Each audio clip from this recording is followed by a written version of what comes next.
අයිබෝන් සුබ දවසක් වේවා සියලුම දෙනාට. ඉතින් අද ප්‍රවෘත්තියක් පළ වුණා ලංකාවේ බුද්ධ ධර්මයේ පොතට ධර්ම චක්‍රය වෙනුවට අශෝක චක්‍රය තමයි ඇතුළත් කරලා තියෙන්නේ කියලා. ඉතින් මේ ගොඩක් අය අහලා නැහැ මේ අශෝක චක්‍රය කියලා කියන්නේ මොකක්ද කියලා. ඒ වගේම තමයි ධර්ම චක්‍රය කියන එක දන්නවා. අපි අපේ බුද්ධ ආගමත් එක්ක විශේෂයෙන්ම ලංකාවේ රාජ්‍ය ලාංඡනයට භාවිතා කරන ඉහළින්ම තියෙන සංකේතයක් විදිහට මේ ධර්ම චක්‍රය අපිට දැක ගන්න පුළුවන්.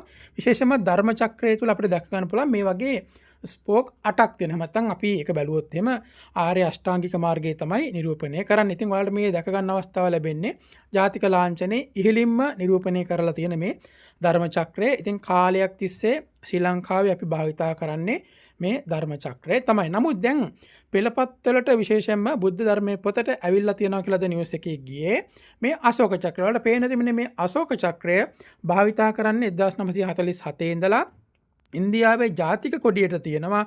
ජාතික කොඩියේ මැද තියෙන මෙන්න මේ අශෝක චක්‍රය. හැබැයි මේක වෙනස්කම තියෙන්නේ මේකේ ස්පෝක් 24ක් තියෙනවා. නැත්නම් අර මැද ඔයාලට පේනවා ඇති කොටස් 24කින් තමයි සමන්විත වෙන්නේ. ඉතින් මේ 24 නිරූපණය කරන්නේ ඉන්දියාවේ බොහෝ දේවල් සහ විශේෂයෙන්ම මිනිසුන්ගේ ගුණධර්ම සහ එක් එක් අවදීන් තමයි නිරූපණය කරන්නේ. සමස්තයක් විදිහට මේක අශෝක අධිරාජ්‍යයෙන් පැවතිච්ච දෙයක්.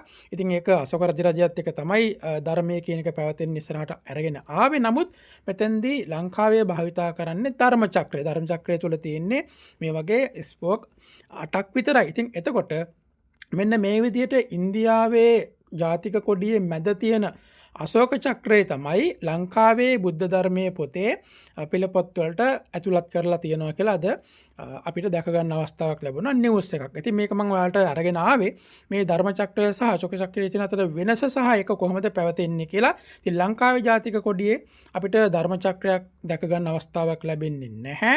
ඒ වගේම තමයි ලංකාවේ බෞද්ධ කොඩිය තුලනත් අපිට ධර්ම චක්‍රයක් දැක ගන්න අවස්ථාවක් ලැබෙන්නේ නැහැ. නමුත් අපිට දැක ගන්න අවස්ථාවක් ලැබෙන්නේ ඒ ධර්ම චක්‍රය ලංකාවේ ජාතික ලාංඡනය තුල පමණයි. ජාතික ලාංඡනයේ ඉහළින්ම නිරූපණය කරන්නේ මේ අශෝක චක්‍රයට වඩා වෙනස් විදියට තියෙන එමෙතන අශෝක චක්‍රය වගේම තමයි. හැබැයි එතෙන්දී අශෝක චක්‍රයේ 24ක් තියෙනකොට ලංකාවේ ධර්ම චක්‍රය කියලා තියෙන්නේ 8ක් පමණයි. ඉතින් මෙන්න මේ විදිහට දැක ගන්න ලැබෙවි. මේ වම් පැත්තේ නිල් පාටින් තියෙන්නේ අශෝක චක්‍රය, දකුණු පැත්තේ අපිට කහ පාටින් දැක ගන්න තියෙන්නේ ලංකාවේ අපි භාවිතා කරන ධර්ම චක්‍රය. ඉතින් මෙන්න මේක ධර්ම චක්‍රය අයින් කරලා අශෝක චක්‍රයේ තමයි බුද්ධ ආගම් පෙළපොත් වලට ඇතුළත් කරලා තියෙන්නේ අලුත්ම විෂය නිර්දේශයත් එක්ක. ඉතින් ඔයාලගේ අදහස් මේකට පළ කරන්න මම දැනුවත් කිරීමක් පමණයි කරේ.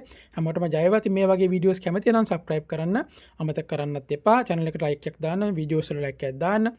ඉතින් හැමෝටම ජය වේවා.